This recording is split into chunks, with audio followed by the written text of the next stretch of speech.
प्रकृति भी इंसान के जरिए मुक्ति ढूंढ रही है। अगेन, प्रकृति इंसान के जरिए मुक्ति ढूंढ रही है। तो जब भी कोई इंसान को इन्फेक्शन होती है, 10 इंसान पैदा हुए, एक को इन्फेक्शन हो गया, तो वो प्रकृति उसको खत्म कर देगी, क्योंकि उसकी वजह से जो 9 पैदा हुए वो भी खतरे में आएंगे। क्या पता उनमें से किसी में मुक्ति की संभावना हो। बॉडी में कुछ सेल इन्फेक्टेड हो गया, वो सेल खुद को खत्म कर लेता है। तेरी बॉडी में कोई सेल है, वो इन्फेक्टेड हो गया, वो सुसाइड कर लेता है। सेलुलर पद्धर पे भी। क्यों? क्योंकि वो और सेलों को नुकसान ना पहुंचाए। तो प्रकृति भी इंसान के जरिए मुक्ति ढूंढ रही है। शरीर खुद बोल रहा है कि अगर मैं सही काम कर रहा हूं तो मैं चलूंगा। शरीर की कोई कोशिका अगर मैं टोटलिटी में शरीर के काम आ रही हूं, अभी कोई टिश्यू थोड़ा डैमेज हो जाए तो वो खत्म हो जाता है। नेक्रोसिस बोलते हैं आई थिंक उसको मेडिकल टर्म्स में। तो प्रकृति भी यहां तक के मुक्ति ढूंढ रही है। सेलुलर लेवल पे एक सेल भी खुद को खत्म कर लेता है, और कोई इंसान बीमार हो जाए तो प्रकृति से इंसान को भी खत्म कर देती है कि वो अपनी बीमारी दूसरों में ना फैला पाए। क्या पता बाकियों में कोई इतनी संभावना वाला इंसान पैदा हुआ हो जो मुक्ति तक पहुंच जाए।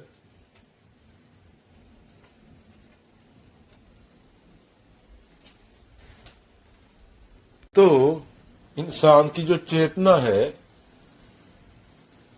उसका काम है पूर्णता की ओर बढ़ते जाना, बंधन काटते जाना। पूर्णता की ओर बढ़ते जाना, बंधन काटते जाना।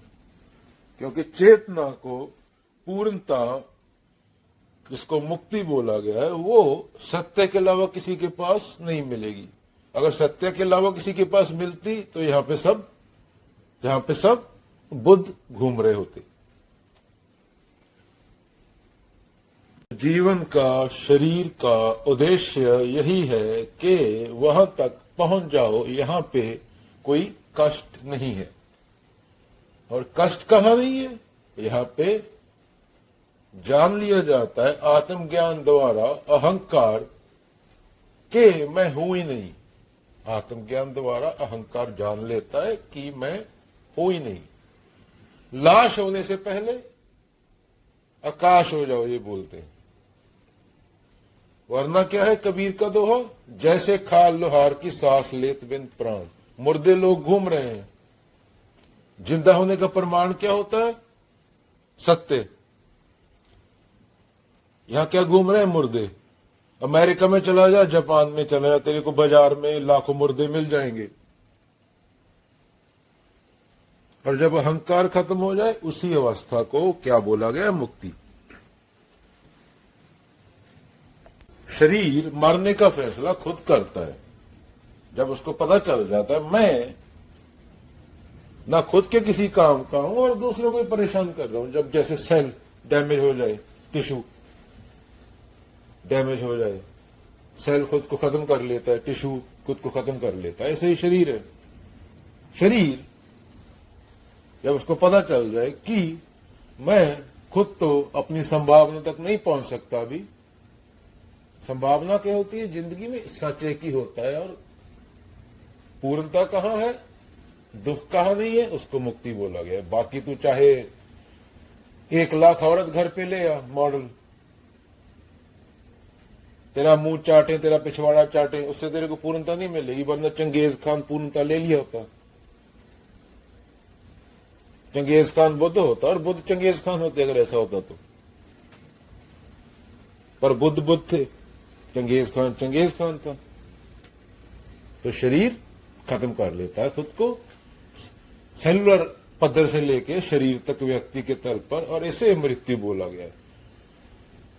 और जब आदमी ये चीज समझ जाता है आत्मज्ञान के द्वारा तो कबीर जी ने बोल दिया ऐसी मरनी जो मरे बहुर न मरना हो। वो मरता नहीं, फिर वो जान लेता कि पैदा होने वाला कौन है, पैदा कौन हुआ था और मरेगा कौन, वो दोनों को जान लेता है।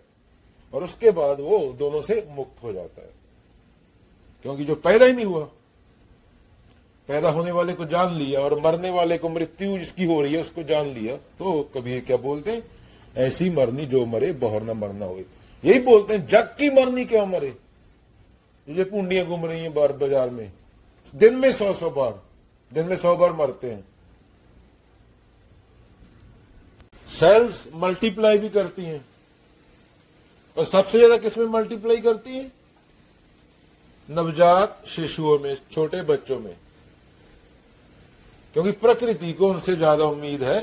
वो एक उम्मीद पैदा हुई है कि ये वो कर जाएगा जो बुद्ध ने कर दिया था। हर व्यक्ति के जरिए प्रकृति क्या ढूंढ रही है, मुक्ति। हर व्यक्ति जो पैदा हो रहा है वो एक संभावना है। जब आदमी उसके काबिल नहीं रहता, उसके लायक नहीं रहता, शरीर डैमेज हो जाता है, तो उसको मृत्यु बोलते हैं। प्रकृति बोलती है अब ये कोई काम का नहीं, इसको उठाओ, दबाओ या जलाओ, जो भी करते हैं, इससे कोई संभावना नहीं बची। सेल लेवल से लेके व्यक्ति के लेवल तक, तो सबसे ज्यादा किससे उम्मीद होती है प्रकृति को, वो है छोटे बच्चे, नवजात शिशु होते हैं जो। और जब वो बच्चा पैदा हुआ और जब वो बुढ़ा हो जाएगा तो सेलुलर एक्सपेंशन है जो बिल्कुल कम हो जाएगी। प्रकृति को ये उम्मीद होती है कि क्या पता ये बुद्ध निकल जाए, क्या पता ये मेरे से आगे निकल जाए, वो सत्य के तक पहुंच जाए, क्या पता ये बुद्ध निकल जाए। हर इंसान जब पैदा होता है उसमें बुद्ध की संभावना होती है। तो जब बच्चा पैदा होता है और बुढ़े में एक्सपेंशन बंद हो जाती है सेलुलर लेवल पे भी, बच्चे में डबल होती है, क्योंकि प्रकृति को उससे उम्मीद है क्या कि ये आदमी क्या पता बुद्ध या कबीर के तल पे ये बच्चा चला जाए, कि ये अब इंसान 80 साल का हो गया, इससे कोई उम्मीद नहीं। अब क्यों इसके सेल्स मल्टीप्लाई हो, इसको खत्म करो, साइड पे करो, नया शिशु आने दो। अभी ये 80 साल का हो गया, इसने 80 साल में कुछ नहीं किया, ये दफ्तर में बैठा रहा, तो प्रकृति भी उसको कचरा समझ के उसको खत्म कर देती है। या किसी को हार्ट अटैक होता है, या किसी को कुछ हो जाता है, कोई बीमारी होती है, वो खत्म कर देती है, क्योंकि प्रकृति को भी इससे अब कोई उम्मीद नहीं है। जो 40 साल जिंदगी के 30 साल एक जगह बैठा रहा, समाज ने उसको इज्जत दिया, वो लाश है, मरी हुई लाश पड़ी है, लाश चली जा रही है।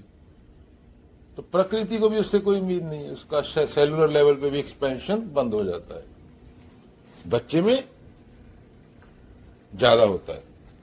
और प्रकृति भी, जो इंसान मरा, अगला आने वाला इंसान, अगर लॉन्ग टर्म में देखोगे, इसी को एवोल्यूशन बोला गया है, उसको थोड़ा बेहतर बनाने की कोशिश करेगी पिछले वाला जो मरा, क्योंकि प्रकृति भी पूर्णता ढूंढ रही है।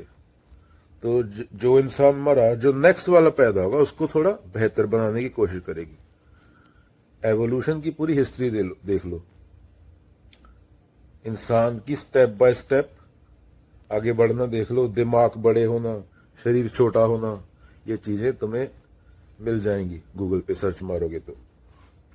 इतना डिटेल में समझाने का टाइम नहीं है।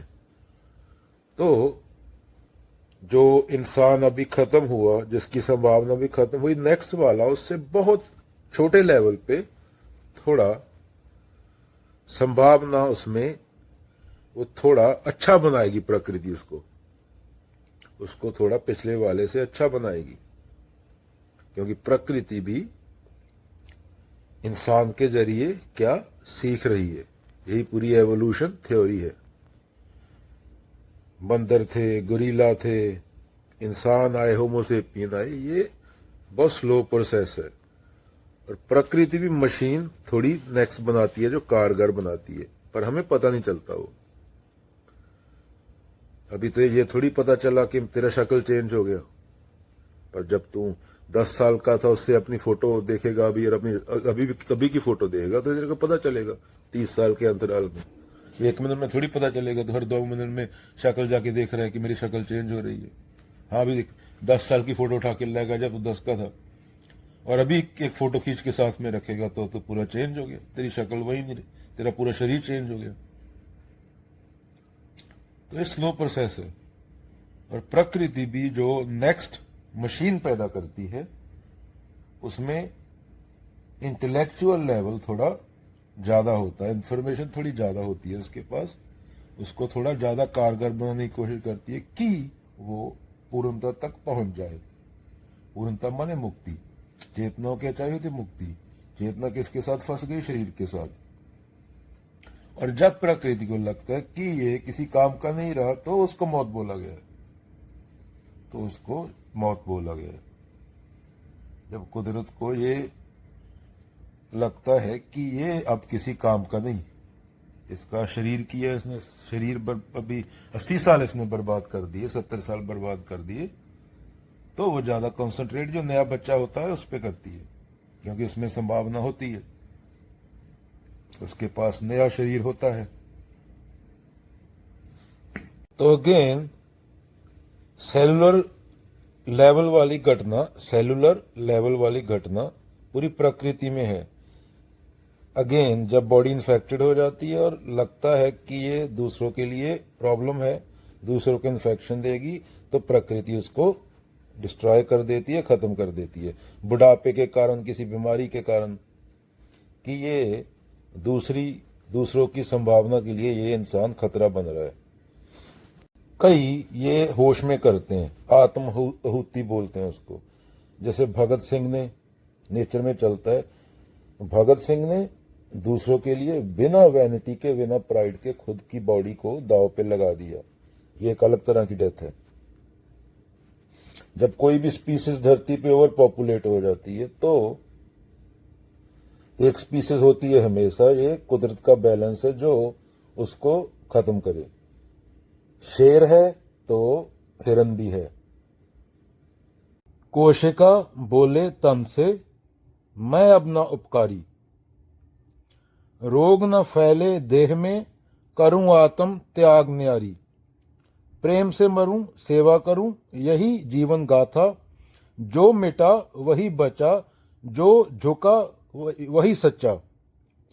प्रकृति बोले मानव से, कब तक चलेगा बल से, जो न समझे साम्य को, मिटे समय के शल से, जो समर्पित हो जग हेतु वही करे प्रभु से प्रथा, जो मिटा वही बचा, जो झुका वही सच्चा। गौतम गया हंसते हंसते, मंसूर हंसा कटते, कबीर जले दीप बन के, ना कोई शोर रचते, जिनके मरने में जीवन था वही हुए पर था, जो मिटा वही बचा, जो झुका वही सच्चा। जग है एक देह महान, हम सब उसकी कोशिकाएं, जो समझे इस रहस्य को वही प्रेम में समाये। All know drop merges into the ocean, 1 in billion knows ocean merges into the drop.